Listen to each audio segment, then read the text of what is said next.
మిత్రులకు నమస్కారం. Government market committee chairman గారు, వీడియో మిత్రులు, ఈరోజు వికారాబాదు రైతు బజార్లో మాజీ ఎమ్మెల్యే మెతుక ఆనంద్ గారు పరిశీలన చేసినట్టుగా వీడియోలలో వస్తూ ఉన్నది. మార్కెట్ కమిటీ ఏర్పడి దాదాపు 6 నెలలు అవుతూ ఉన్నది. వాస్తవంగా అంతకుముందు 10 ఏళ్ళు టీఆర్ఎస్ ప్రభుత్వమే ఇదంతా ఉన్నది. మార్కెట్ ఆఫీసులో కానీ, రైతు బజార్లకు సంబంధించి కానీ, మార్కెట్కి సంబంధించి ఇవన్నీ కూడా.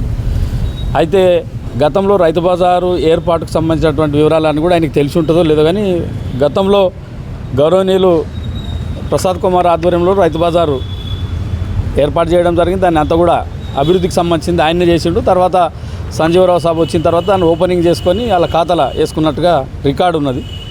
ఆ తర్వాత ఆ రైతు బజార్లో వ్యాపారులు, రైతులు వచ్చి కూరగాయలు అమ్ముకునే వాళ్ళు. అప్పుడు ఆడ మంచి షెడ్డు, కంపౌండ్ వాలు, రేకుల షెడ్లు ఉండే మంచిగా. యువతలో ఒక షెడ్లు రూమ్లు కట్టిన తర్వాత అక్కడ రేకుల షెడ్డు, పెద్దగా ఉండే షెడ్డు. టీఆర్ఎస్ హయాంలోనే అక్కడ ఇంటిగ్రేటెడ్ మార్కెట్ తీసుకొచ్చిన తర్వాత అక్కడ ఉన్న మొత్తం ఆ షెడ్ అంతా కూల్చేసిండ్రు. అక్కడ ఉన్న రైతులకు అమ్ముకోలేకుండా చేసినటువంటి పరిస్థితి టీఆర్ఎస్ ప్రభుత్వమే. అది ఆయన యాదమరిచిండు, ఆనంద్ గారు. అది ఆదమరిసి ఇంటిగ్రేటెడ్ మార్కెట్ తీసుకొచ్చిండు. అక్కడ స్థలము ఇంటిగ్రేటెడ్ మార్కెట్కి ఎన్ని ఎకరాల భూమి కావాలనో తెలియక అదే జాగను చూపించిండు ఆయన. ఆ జాగాలో ఇంటిగ్రేటెడ్ మార్కెట్ సాధ్యం కాదని చెప్పి విశ్లేషకులు చెప్తున్నారు, పెద్దోళ్ళంతా. ఆ కాంట్రాక్టర్, టీఆర్ఎస్ కాంట్రాక్టర్ని తీసుకొచ్చిండ్రు. ఆడ 7 కోట్లకు సంబంధించింది పెట్టిండ్రు. ఆయన 1 కోటి చిల్లర డబ్బులు పెట్టిండు. భూమి దొవ్వి ఏమేమి చేసిండు. అది శాంక్షన్ చేసింది వాళ్ళే. ఇంటిగ్రేటెడ్ మార్కెట్ను కొలాప్స్ చేసింది కూడా వాళ్ళే, క్యాన్సిల్ చేసింది కూడా వాళ్ళే. కాంగ్రెస్ ప్రభుత్వంకి ఎలాంటి సంబంధం లేదాడ. అయితే ఇప్పుడు మళ్ళీ ఆనంద్ గారు ఆడికి తీగరాగం అల్లుతున్నాడు, తీగరాగం పాట పాడుతూ ఉన్నాడు. అయ్యా ఆనంద్ గారు, మీ టీఆర్ఎస్ గవర్నమెంట్ 10 ఏళ్ళు ఉన్నది, అది చదువుకో, తెలుసుకో. టీఆర్ఎస్ ప్రభుత్వం ఆడ ఇంటిగ్రేటెడ్ మార్కెట్ ఇచ్చింది, క్యాన్సిల్ చేసింది అదే. ఇప్పుడు ఆ కాంట్రాక్టరు డబ్బులు రాక 1 కోటి చిల్లర డబ్బులు పెట్టి పాగలై తిరుగుతున్నాడు ఆయన.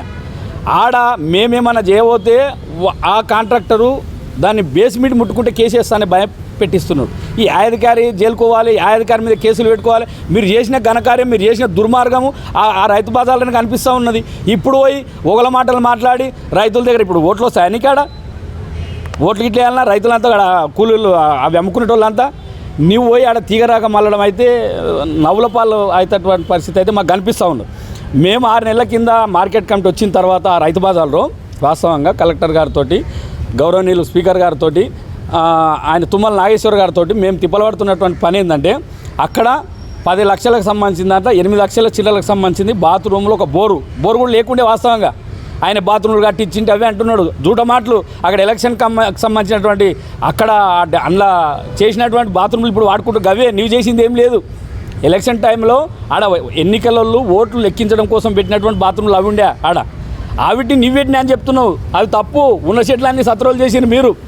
మేము 8 లక్షలన్నర డబ్బులు తీసుకొచ్చి బోర్ వేయించి బాత్రూమ్లు కట్టిస్తున్నాం. ఇప్పుడు ఈ నిలమన్న వానలు వాడి ఆగిపోయింది, కాంట్రాక్టర్కి ఇచ్చి మా పని నడుస్తూ ఉంది. మా చైర్మన్ గారు, నేను కలెక్టర్ దగ్గరికి, తుమ్మల నాగేశ్వర్ గారి దగ్గరికి దపాలుగా తిరుగుతున్నాం. 60 లక్షలతో ఆడ షెడ్ వేయాలని మేము ప్లాన్ చేస్తూ ఉన్నాం. 60 లక్షలతో షెడ్ వేస్తాము. ఆ రైతులకు సంబంధించినటువంటి బాగోగులు ఏమిటి, వీటికి 10 మాటలు అయిపోవటి. నీవు 10 ఏళ్ళ టీఆర్ఎస్ ప్రభుత్వం ఉన్నది. మీ చైర్మన్ కానీ, ఇంకా వైస్ చైర్మన్ కానీ ఎప్పుడన్నా పోయి వాళ్ళతో మాట్లాడినటువంటి చరిత్ర ఉందా? మీరు గమనించుకోవాలి, ఆ లెక్కలు రాసుకోవాలి. మాజీ ఎమ్మెల్యే గారు, నీకు తెలియకపోతే తెలుసుకో. ఇంకొక అంశం చెప్తా. నువ్వు బాగానే పనిచేస్తున్నా అని చెప్తా ఉన్నావు కదా, నువ్వు ఎమ్మెల్యే ప్రాతినిధ్యం వహిస్తున్నటువంటి ఏరియాలో ఒక్క డబుల్ బెడ్రూమ్ లేదు. ఆ రాజగుర కల్పల సీకుల కాడికి అయింది, మంది నవ్వుతూ ఉన్నారు. అది చెప్పు ఫస్ట్. ఇప్పుడు శిలాపాలకం కోసము, శిలాపాలకం మా గౌరవనీయులు వేసినటువంటి శిలాపాలకం కాడికి పోయి కొబ్బరికాయ కొట్టినావు. ఏ అధికారంతో కొట్టినావు నువ్వు? కొబ్బరికాయ కొట్టాల్సిన కర్మేమున్నది? గెస్ట్ హౌస్లో కోవాల్సిన కర్మేముంది? నీకు ఎవరిచ్చింది ఆ పర్మిషన్? నీవెవరు అసలు? కాబట్టి ఇటువంటి తిక్కమక్క మాటలు, తిక్కమక్క ప్రచారము, జనాలను తప్పుదో పట్టించేటటువంటి పనులు చేస్తే ఖబర్దార్ అని చెప్పి కూడా ఈ సందర్భంగా హెచ్చరిస్తూ ఉన్నాం. ఒకవేళ నీకు రైతు బజార్లో పానం వచ్చింది కదా, ప్రేమ పట్టింది కదా, నీకు వాళ్ళ మీద ప్రేమ కనిపించింది కదా, పోయి 10 లక్షలు మస్తు సంపాదించినావు 5 ఏళ్ళల్లో. వాళ్ళకు 5 లక్షలు ఇచ్చి అందరూ డెవలప్ చేసిరా పో. మరి అది చేయవు, 10 రూపాయలు లేవు, పిట్టి ఒలిసినట్టు ఒలిసి గాలి మాటలు మాట్లాడి ఎవరి మీద బుధులు తలితే సరిపోతుందా? ఆనంద్ గారు, నీవు కరెక్ట్గా అధ్యయనం చేసిన తర్వాతనే సమస్యల కోసం సమస్యలు ఉన్నాయని చెప్పు. కానీ శిలాపాలకాలు వేసిన దగ్గర కొబ్బరికాయలు కొడతా, ఇంటిగ్రేటెడ్ మార్కెట్ ఏమైంది? నువ్వు చదువుకో, మీ ఆయంలో క్యాన్సిల్ చేసి మీ ఆయంలో ప్రారంభించి పోతే మా మీద వేసడం ఏంది? మా గౌరవనీయులు స్పీకర్ గారి మీద దుమ్మేసిపోవడం ఏంది? మా ప్రభుత్వం మీద వేసడం ఏంది? నీవు ఇచ్చిన పథకాలు, నీవు ఇచ్చినటువంటి పథకాలు మేము అమలు చేయాలన్నా? పల్లె ప్రగతి మేము చేయాలన్నా? మాకు నచ్చింది మేము చేస్తాం. మా ప్రభుత్వం ఏం నిర్ణయం చేస్తే అది చేస్తుంది. ఆరోగ్యశ్రీ 10 లక్షలు చేసింది మరి ప్రభుత్వం, మీరు అది అసలు సత్రోలు చేసిండ్రు. అది గమనించుకోవాలని చెప్పి తెలియజేస్తూ, ఇంకోసారి కూడా కాంగ్రెస్ ప్రభుత్వం మీద కానీ, స్పీకర్ ప్రసాద్ కుమార్ గారి మీద కానీ, సీఎం మీద కానీ నీవు అవాకులు చవాకులు చేస్తే ఖబర్దార్ బాగుండదని చెప్పి ఈ సందర్భంగా హెచ్చరిస్తున్నా. మీడియా మిత్రులకు అందరికీ నమస్కారం. మరి బీఆర్ఎస్ జిల్లా అధ్యక్షుడు మాజీ ఎమ్మెల్యే మరి ఆనంద్ గారు మరి ఇంతకుముందు రైతు బజార్ను మరి సందర్శించడం జరిగింది. మరి వాళ్ళు అక్కడ సందర్శించిన సమయంలో కొన్ని అంశాలు లేవనెత్తిర్రు. మరి ముఖ్యంగా వారు ఇంటిగ్రేటెడ్ మార్కెట్ విషయం గురించి మాట్లాడడం జరిగింది. మరి ఇంటిగ్రేటెడ్ మార్కెట్ ఏదైతే ఉందో మరి ఆ మార్కెట్ బీఆర్ఎస్ ప్రభుత్వంలో మరి వాళ్ళు తీసుకొచ్చిన ప్రాజెక్ట్ అది. మరి 7 కోట్లకు సంబంధించిన ప్రాజెక్ట్ అది. మరి అక్కడ కాంట్రాక్టర్ 1,50 కోట్ల వరకు అక్కడ చేయడం జరిగింది. మరి అదే బీఆర్ఎస్ ప్రభుత్వం ఏదైతే ఇంటిగ్రేటెడ్ మార్కెట్ ఇచ్చిందో మరి వాళ్ళే మళ్ళీ ఆ ప్రాజెక్టును వెనుకకు తీసుకోవడం జరిగింది. ఎందుకంటే సాధ్యం కాదని చెప్పేసి వాళ్ళ గవర్నమెంట్లోనే దాన్ని వెనుకకు తీసుకోవడం జరిగింది. మరి అక్కడ ఇంతకుముందు బాత్రూమ్లు ఉండే, నల్లాలు ఉండే, రైతులు కూరగాయలు అమ్ముకోవడానికి షెడ్డు ఉండే. మరి ఇంటిగ్రేటెడ్ మార్కెట్ అనే దాన్ని తీసుకొచ్చి మరి అక్కడ ఉన్న సదుపాయాలను మొత్తము కొలాప్స్ చేసి మొత్తం అక్కడ అన్ని కూలగొట్టేసి మరి ఇంటిగ్రేటెడ్ మార్కెట్ కడతామని చెప్పి అక్కడ ఉన్న వసతులు మొత్తము ధ్వంసం చేయడం జరిగింది. అది జరిగింది బీఆర్ఎస్ ప్రభుత్వంలోనే. మరి ఆనంద్ గారు ఉన్న ఎమ్మెల్యేగా ఉన్న సమయంలోనే జరిగింది. మరి ఎవరైతే వైస్ చైర్మన్ చంద్రశేఖర్ రెడ్డి గారు అని చెప్తారో మరి ఆయన హయాంలోనే జరిగింది ఇదంతా కూలగొట్టడం.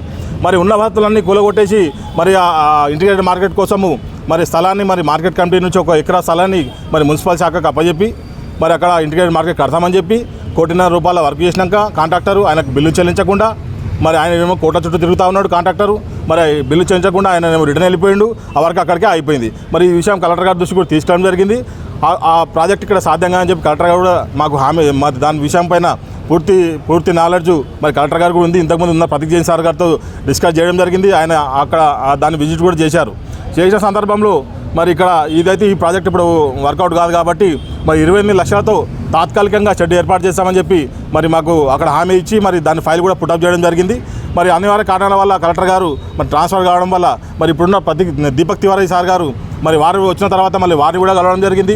వారు కూడా వచ్చి విజిట్ చేసి మరి 28 లక్షలతో అయితే ఇది టెంపరరీ కాదు, దీన్ని పర్మనెంట్ చేద్దామని చెప్పేసి 60 లక్షల రూపాయలతోటి CDMA ఫండ్స్ తోటి మరి CDMA మేడం గారితో మాట్లాడి కలెక్టర్ గారు పర్సనల్గా దీన్ని తీసుకొని దాన్ని ఇప్పుడు ఫాలోఅప్ చేస్తూ ఉన్నారు. మరి అతి తొందరలో మరి 60 లక్షల రూపాయలతో అక్కడ షెడ్ కూడా పర్మనెంట్ షెడ్ ఏర్పాటు చేస్తాము. మరి అక్కడ చిన్న టెక్నికల్ ఇష్యూ ఏం ఏర్పడుతుందంటే మరి ఎవరైతే కాంట్రాక్టర్ ఇంటిగ్రేటెడ్ మార్కెట్ కమిటీకి సంబంధించి ఇంటిగ్రేటర్ దానికి కట్టిండో ఆ కాంట్రాక్టర్కు డబ్బులు రాలేదు కాబట్టి ఆయనకు మరి ఆ డబ్బులు చెల్లిస్తేనే మరి అక్కడ మనం వర్క్ చేసే పరిస్థితి ఉంది. మరి ఈ విషయము మరి మాజీ ఎమ్మెల్యే గారికి మరి తెలుసు ఆల్రెడీ, కానీ తెలియనట్టు ఆయన యాక్టింగ్ చేస్తుండు. మరి టెక్నికల్ ఇష్యూ ఏముందో దాన్ని కూడా వెంబడి మరి స్పీకర్ గారి దృష్టికి ఈ విషయాన్ని తీసుకెళ్తే సార్ గారు కూడా మాట్లాడడం జరిగింది. మరి ఆయనకు ఆ కాంట్రాక్టర్కి ఏదో బిల్లు సంబంధించింది ఏదో దాన్ని పరిష్కారం చేసి అక్కడ 60 లక్షల రూపాయలతో అత్తర్లో షెడ్ ఏర్పాటు చేస్తాము. అదేవిధంగా మరి బాత్రూమ్ విషయానికి వస్తే మరి ఎప్పుడు ఈ ఇంటిగ్రేటర్ కోసం బాత్రూమ్ వాళ్ళే గులగొట్టిరు. మరి ఆ పక్కన అయితే మరి ఈవీఎంస్ ఉన్న షెడ్ ఉంది, ఆ షెడ్కు సంబంధించి ఈవీఎంస్ ఉన్నాయి. అందులో వాళ్ళు కట్టినటువంటి బాత్రూమ్స్ని ఇప్పటికీ వాళ్ళు వాడుకుంటారు, రైతులు కానీ మరి కూరగాయలు అమ్ముకునే వాళ్ళు కానీ. అక్కడ మొత్తానికి లేదు, అక్కడ అది ఉంది కొద్దిగా, అది ఆ 2 బాత్రూమ్స్ ఉన్నాయి అక్కడ వాడుకుంటారు. మరి మరి మొన్ననే మా కమిటీ ఏర్పడి దాదాపు ఇప్పుడు 8 నెలలు కావస్తుంది. మరి నేను కానీ మా వైస్ చైర్మన్ కానీ మా పాలక మండలి కానీ మరి మా ప్రత్యేక శ్రద్ధ వచ్చినప్పటి నుంచి మా ప్రత్యేక శ్రద్ధ కేవలం రైతు బజార్ పైనే ఉంది. మరి దాన్ని ఎట్లా డెవలప్ చేయాలి, దాన్ని ఎట్లా తీసుకోవాలి, టెక్నికల్ ఇష్యూలు మొత్తం ఎట్లా దీన్ని పరిష్కారం చేసి మరి రైతులకు ఏ విధంగా దాన్ని అందుబాటులోకి తీసుకోవాలనేది మా ముఖ్యమైన ఉద్దేశం. మరి మొన్ననే 8,60,000 రూపాయలతోటి మరి కలెక్టర్ గారు స్పెషల్ ఫండ్ అక్కడ మాకు ఇవ్వడం జరిగింది. అక్కడ ఒక బోర్ వేసినాం. మరి అక్కడ 6 వాష్రూమ్స్ కడుతున్నాం. వర్షాభావం వల్ల కాంట్రాక్టర్ గారు కొద్దిగా 2-3 రోజులు ఆగి చేస్తామని చెప్పారు. బోర్ వేసినాం, ఆల్రెడీ మోటార్ కూడా ఫిట్ చేసినాం.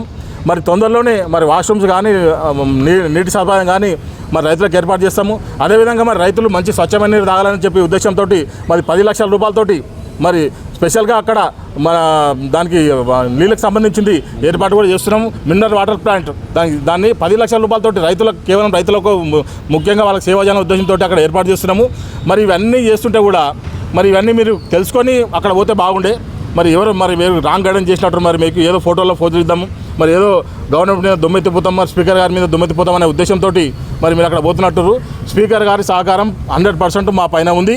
మరి ప్రతి నిమిషం ఆయన ఏం జరుగుతుంది ఏం సంగతి రైతులకు ఎలాంటి ఇబ్బంది రాకుండా చూసుకోవాలి అని చెప్పి ప్రతి నిమిషం నాకు కానీ మా వైశ్వరం గారి సూచనలు సలహాలు ఇచ్చుకుంటూ పోతున్నారు.